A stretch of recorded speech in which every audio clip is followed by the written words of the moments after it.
هسه ايش راح يسوون؟ اسمعوا، راح تذكرون كلامي. ايش راح يسوون؟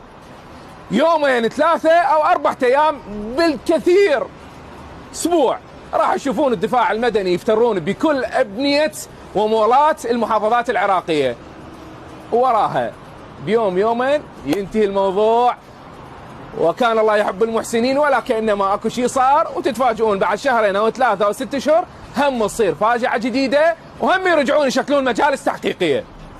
كافي ارجوكم، ابدأوا واعملوا من البدايه.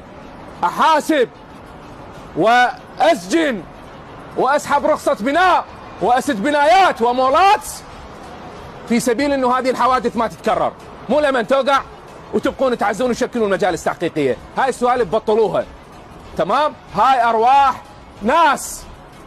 لهذا دعوتي للسيد رئيس مجلس القضاء الاعلى الدكتور فاق زيدان، املنا بيك كما العراقيين بيك، تحاسبونهم وتخلونهم يوقفون عند حدهم ويتابعون هذه القضايا، لان هذه القضايا اكبر من قضايا الارهاب. 66 جثه لغايه الان، وما نعرف بعد ايش قد اكو ضحايا بالايام القادمه. فامل العراقيين بيك،